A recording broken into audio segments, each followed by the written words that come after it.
우리 역사를 인사하겠습니다. 주님 안에서 좋은 일이 일어납니다. 인사를 인사하겠습니다.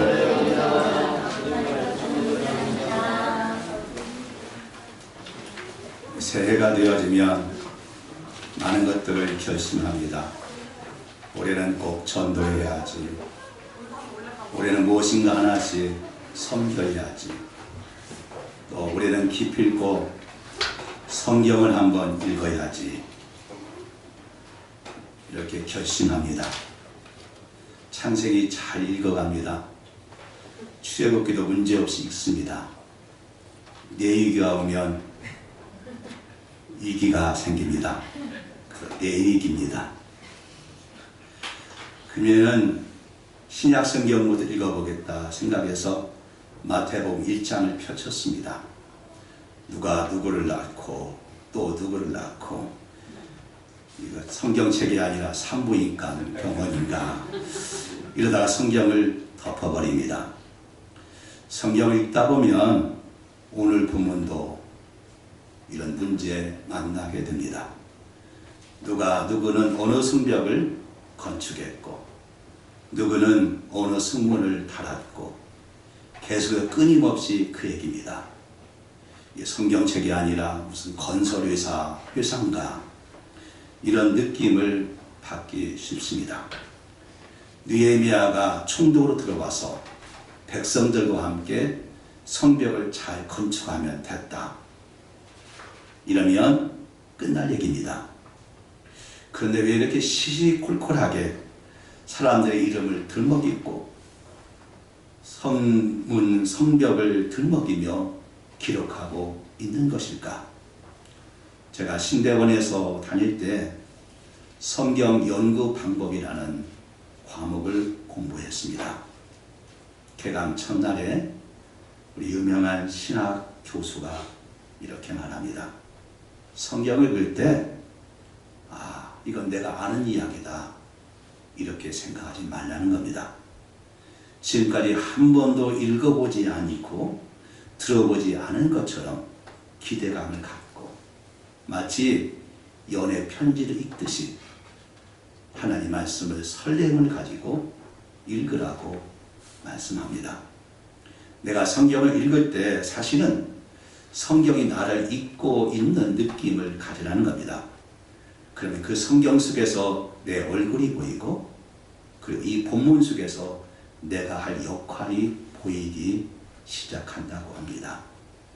성경과 한 몸이 되어야 우리 창세기 읽으면서도 하나님, 내가 바로 야곱입니다. 하나님, 내가 바로 아브라함 같은 사람이 되겠습니다. 우리 느헤미야를 읽으면서도 하나님, 제가 느헤미야입니다. 이렇게 고백하는 겁니다. 뿐만 아니라 성경을 읽다 보면 이해가 잘 안 되고 또 내 믿음이 부족해서 받아들이지 않는 말씀도 나옵니다. 그럼 억지로 이해하고 먹으려 하지 말고 뼈로다 하고 살만 발라 먹으라는 겁니다. 그래서 이런 얘기 있지 않습니까? 못된 강아지 닭뼈다귀 먹다가 목에 걸린다. 나중에는 이해가 되는 시기가 옵니다. 내가 이해가 못하는 것이 문제이지 여러분, 성경은 모순되지를 않습니다. 내가 받아들이지 않는다 하더라도 성경은 하나님의 말씀이고, 그리고 성경은 진리라는 것을 잊지 말라고 말씀합니다. 또 하나님의 말씀이 우리 문자 속에 담겨 있는 것, 이건 기적입니다. 그렇다면 모든 성경 속에서 우리는 하나님을 만나게 됩니다. 우리 창세기 1장 1절에 태초에 하나님이 천지를 창조하시느니라. 그리고 성경 마지막 장 요한계시록 22장 21절에 주 예수의 은혜가 모든 사람에게 있을지어다. 아멘. 이 성경의 처음과 끝입니다. 이 성경 처음부터 끝까지 기적 아닌 것이 없습니다. 기적이 아닌 장은 2장밖에 없는데 성경책 앞 껍데기와 성경 두껍대기는 기적이 아닙니다. 성경은 다 기적이고 성경은 모두가 다 우리에게 유익한 말씀으로 주시는 겁니다. 대형 건설회사 같고 문의 약사 같은 이게 누가 문을 달았다, 또 성벽을 건축했다, 이 지루한 이야기를 느헤미야 3장은 왜 계속하고 있는 것이겠습니까? 모든 성경에는 메시지가 있고 의미가 있는데 그걸 발견하는 것이 성경을 공부하는 것이고 그걸 가르치는 것이 바로 설교입니다. 모든 구절 속에 하나님의 계시가 있고 중요한 메시지가 있습니다. 모든 사람 하나하나에 의미가 있고 모든 사건 속에 하나님의 간섭이 있습니다. 오늘도 마찬가지입니다. 구원받은 우리 한 사람 한 사람이 소중하지 않는 사람이 없습니다. 지금 내가 하고 일하는 삶의 터전 의미가 없는 것이 없습니다. 그 어느 것 하나 무너뜨려서는 안 됩니다. 반드시 일어나야 됩니다. 오늘 본문은 그것을 우리에게 말씀하고 있는 것입니다. 근데 이 사랑이 하나님 안에서 나타나려면 연합해야 됩니다. 연합은 하나가 되는 겁니다. 하나 되면 하나님의 일을 이루게 하시는 겁니다. 우리 다 같이 시편 133편 1절 하나님의 말씀 함께 있습니다. 시작. 형제가 연합하여 동거하니 어찌 그리 선하고 아름다운 거. 연합하는 것이 어찌 그리 선하고 아름다운 거. 사람은 혼자 이룰 수 있는 일이 거의 없습니다. 누군가 함께 이루어가는 겁니다. 누구든지 자녀가 없을 수는 있습니다. 그러나 부모 없이 태어난 사람은 아무도 없습니다. 누구나 혼자 편하게 사는 것이 좋을 것 같지만 그러나 편하지 않습니다. 편리는 개인적인 가치관이고 평안은 공동체의 가치관입니다. 함께 할 때 평안이 옵니다. 느헤미야 3장의 메시지가 있습니다. 느헤미야 1장은 느헤미야가 조국의 멸망과 함께 예루살렘의 황폐함을 보고 그는 하나님 앞에 웁니다. 울면서 그는 하나님께 기도합니다. 언제나 진정한 기도는 눈물에서 나옵니다. 그 기도는 눈물을 통하여 꿈을 갖기 시작합니다. 기도에서 나온 꿈이야말로 진정한 꿈입니다. 여기까지가 느헤미야 2장입니다. 이제 3장에 오면 그 꿈이 점점 실현되어지는 구체적인 노력들이 시작되어집니다. 느헤미야가 예루살렘 총독으로 부임합니다. 그리고 무너진 예루살렘 성벽을 재건하기 시작합니다. 이 성벽을 재건하는 것 느헤미야 혼자 할 수 있겠습니까? 그가 총독이지만 그가 할 수 있는 일은 얼마 정도 되겠습니까? 그가 이 무거운 돌을 어떻게 나르겠습니까? 그 큰 성문의 문짝을 혼자 어떻게 달겠습니까? 지금 예루살렘에 남아있는 성전 돌의 크기는 작은 것이 아닙니다. 길이가 1m가 되고 여러분 특히 저 큰 것은 3m, 두께는 1m 내지 2m가 되어집니다. 아주 큰 것은 길이가 12m가 되고 무게가 100톤에 이르는 돌도 있습니다. 자동차 기중기를 동원한다면 몇 대를 동원해야 되겠습니까? 느헤미야 혼자 이 돌을 움직일 수 있겠습니까? 재미있는 것은 느헤미야 3장에 수많은 사람들 이름이 나오는데 정작 느헤미야 이름은 나오지 않습니다. 무려 이 3장 안에 38명의 이름이 나옵니다. 이 38명 이 모두가 다 느헤미야를 도와서 성벽을 재건한 사람들이라는 겁니다. 그런데 느헤미야 이름이 없습니다. 그럼 느헤미야는 지금 어디에 있습니까? 그 놀고 있었습니까? 아니면 자고 있었습니까? 느헤미야는 전체적인 감독의 역할을 했지만 실제 일한 사람들은 다른 사람들이었습니다. 느헤미야가 말하자면 다른 사람이 성벽을 재건할 수 있도록 한 사람입니다. 다른 사람을 성벽을 재건하도록 여러분 그렇게 독려하고 함께하고 자기 이름이 빠진 사람, 우리 이 사람을 지도자라고 부르는 겁니다. 지도자가 누군지 아십니까? 존 맥스웰이라고 하는 목사님이 쓴 그는 여러분 지도자라고 하는 리더십 전문가인데 그는 이렇게 말합니다. 지도자는 그가 가려는 길을 알고 그 자신 길을 가고 다른 사람에게 그 길을 보여줄 수 있는 사람이다. 지도자 느헤미야는 성벽 재건의 모든 일을 친히 계획하고 감독하고 진행합니다. 그러나 정작 모든 일이 협력해야 했고 그 공을 다른 사람에게 돌리고 있는 사람, 이 사람이 지도자인 겁니다. 느헤미야는 가려는 방향을 알았습니다. 그가 친히 그 길을 갔지만 혼자 가지 않고 다른 사람과 함께 그 길을 가려고 독려하고, 그래서 여러분 다른 사람과 함께 가는 지도자의 좋은 롤 리더가 바로 우리 느헤미야를 이야기하고 있는 것입니다. 나폴레옹만 합니다.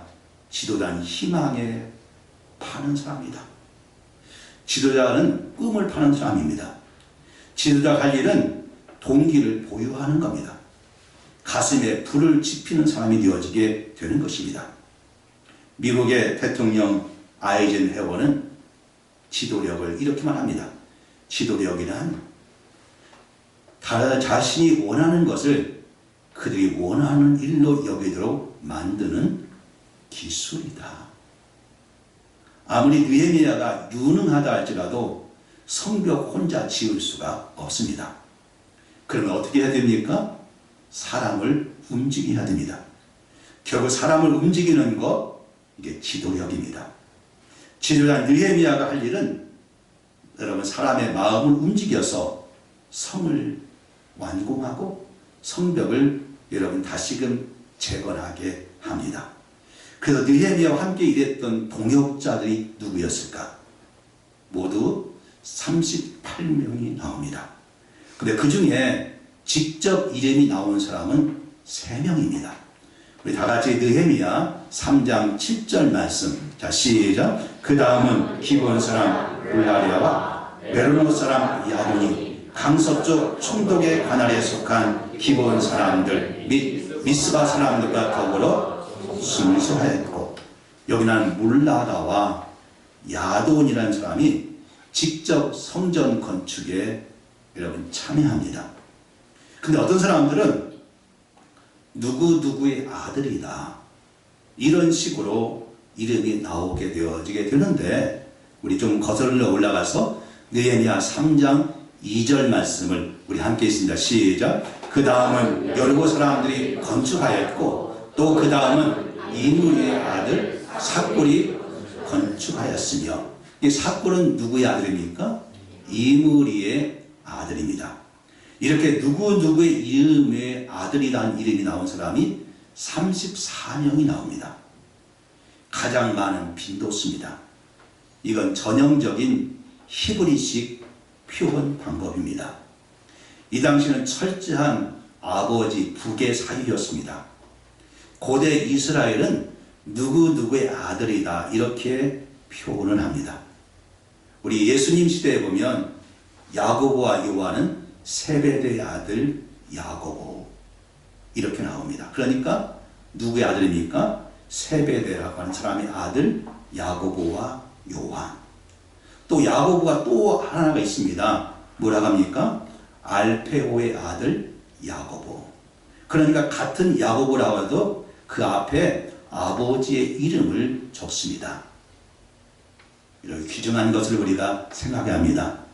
여러분의 자녀들이 하나님 나라의 귀한 일꾼이 되기를 축복합니다. 아멘. 여러분 당대에만 잘 되는 것이 아니라 내 후손, 내 후대에도 하나님 잘 믿고 봉사하도록 가르치셔서, 만약 여러분이 느헤미야 시대에 살았다면 여러분의 자녀도 여러분의 이름과 함께 이렇게 성경에 기록되어지는 놀라운 역사가 일어나기를 축복합니다. 아멘. 놀라운 것은 12절 말씀입니다. 느헤미야 3장 12절 말씀. 자, 시작. 그 다음은 예루살렘 지방 절반을 다스리는 할로헤스의 아들 살룸과 그의 딸들이 중수하였고, 여러분, 딸들이 중수했다. 여자도 성벽 건축에 참여했다는 겁니다. 이 당시는 아버지 사회입니다. 여자는 족보도 없었고 사람 치고도 받지 못하는 그런 시대였습니다. 그래서 여자의 이름이 나왔다는 것은 여러분 성경에 특이한 경우가 되어지게 됩니다.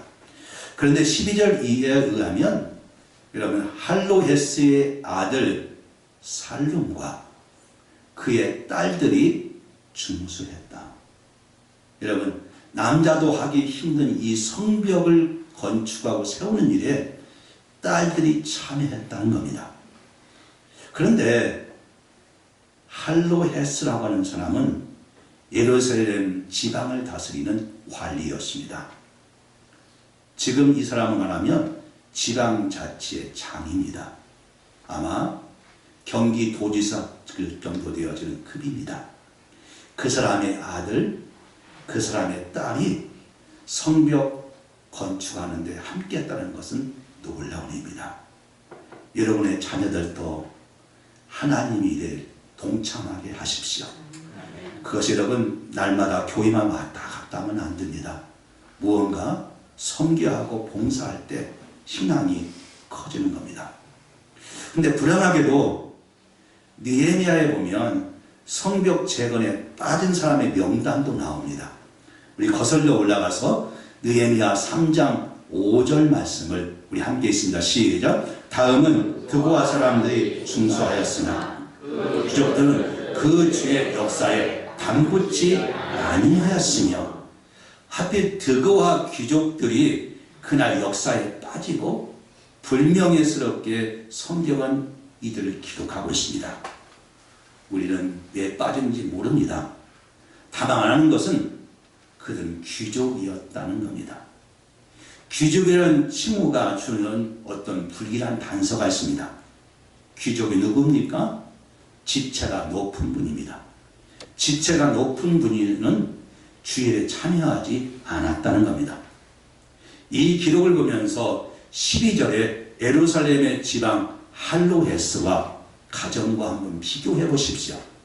한 사람은 지방 장관이었고 또 다른 사람은 귀족이었습니다. 지체가 높기로 하면 같습니다. 그러나 여러분 할로헤스는 아들뿐만 아니라 딸들까지도 봉사하게 했는데, 이 드고와 귀족들은 자식들은 그만두고도 자기 자신들도 참여하지 않았다는 겁니다. 그러면 오늘의 교회에서 극복할 것이 뭐냐 하는 겁니다. 우리 교회 안에 오늘의 시대에 이들을 보면서 우리 교회 안에 특권의식과 개인주의를 버려야 됩니다. 하나는 특권의식입니다. 내가 이 교회에 누군데, 이 교만한 의식을 버려야 됩니다. 내가 누군데 하는 거, 여러분 이것이 우리 교회에서는 해서는 안 됩니다. 왜냐, 하나님 앞에는 누구든지 다 평등합니다. 목사도 마찬가지입니다. 목사도 큰 의미로 보면 성도입니다. 교회 안의 직분은 모두 특권층이 아닙니다. 교회는 세워진 직분은 모두가 다 봉사하는 겁니다. 봉사는 봉사할 의무만 있고 대접받을 의무는 없는 겁니다. 대접은 주인 되신 주님이 받는 것이고 우리 같은 종이 받는 것이 아닙니다. 하나님이 기뻐하시는 교회 생활을 위해서 우리는 이 특권의식을 버려야 됩니다. 지금부터 약 100여 년 전으로 거슬러 올라갑니다. 서울 중화동에 제일 귀한 교회가 있었습니다. 거기에 엄영수라고 하는 분이 있었는데 이분은 교회 직분이 영수였습니다. 그런데 이 직분 본분이 안수집사급 정도가 되는 것이 영수라고 합니다. 근데 그 이 직업은 뭐였는 분이 왕손의 마부였답니다. 하루는 왕손을 모시고 지방으로 말을 끌고 여행하던 중에 이 왕손에게 전도하고 싶었습니다. 나으리 예수 믿으시지요. 그러자 이러면 이 왕손이 마부에게 말합니다. 예수 믿으면 너 같은 쌍놈이 양반되냐? 그때 엄영수 씨가 이렇게 마부가 대답했답니다. 나으리 예수 믿는 것은 그런 것이 아니에요. 예수 믿으면 쌍놈이 양반되는 것이 아니라 쌍놈이 좋은 쌍놈이 되는 거예요. 예수 믿으면 내가 마부를 그만두는 것이 아니요. 내가 더 좋은 마부가 되는 것이에요. 이 말에 이 왕손이 감동을 받습니다. 그리고 예수를 믿습니다. 예수 믿음뿐만 아니라 그는 나중에 목사가 됩니다. 그리고 이 목사님이 승동교회의 초대 목사님이 되어집니다. 여러분, 우리 예수 믿으면 신분이 상승되는 것이 아닙니다. 우리 인격이 상승되는 겁니다. 예수 믿고 직분 받으면 우리 교회 안에 계급이 상승되는 것이 아니라 우리 삶의 변화와 능력이 상승되어지게 되는 것입니다. 우리 한국교회가 왜 추락하고 있습니까? 50년, 60년 되는 한국교회가 너무 가난하니까 예수 믿으면 부자 되고 예수 믿으면 잘 되고 출세한다고 그렇게 교회에서 가르쳤습니다. 물론 틀린 것은 아닙니다. 예수 믿으면 우리 신분이 상승되는 것이 아닙니다. 예수 믿는 것 때문에 내 인격이 달라지고 사람이 달라지게 되어지게 되는 것입니다. 한국교회는 이렇게 시작한 교회였고 오늘까지 교회 안에 이런 특권 의식들을 사라져가고 있는 것입니다. 예수 믿지 않은 사람이 교회를 향해서 그 교회는 참 좋은 교회다, 그 교회는 좋은 시절 말할 때 여러분 사람들이 볼 때 교회 건물을 보면서 저 교회 좋다 이렇게 하지 않습니다. 뭘 봅니까? 교회 다니는 사람의 인격이 어떠냐, 그 사람들의 신앙 삶이 어떠냐, 이걸 가지면서 세상 사람들은 그 교회가 좋은 교회냐 좋은 신자냐는 것을 구분하게 되어지게 됩니다. 또 교회 안에서 또 하나는 개인주의를 극복해야 됩니다. 현대 특징 짓는 문화가 아파트 문화입니다. 누구나 편하게 위해서 아파트에 삽니다. 어떤 사람이 이 아파트를 세 가지로 구분합니다. 하나는 누가 누구는지를 모릅니다. 이름도 모르고 성도 모릅니다. 그러니까 몇 동 아저씨, 몇 동 누구 딸, 몇 호 이렇게 부르지 않습니까? 또 하나는 아파트는 자주 이사를 갑니다. 조금 알만하면 이사가고 조금 정들면 떠납니다. 서민 아파트에서 조금 고급 아파트로 15평 사는 사람들은 20평으로 20평 사는 사람들은 40평으로 40평 사는 사람들은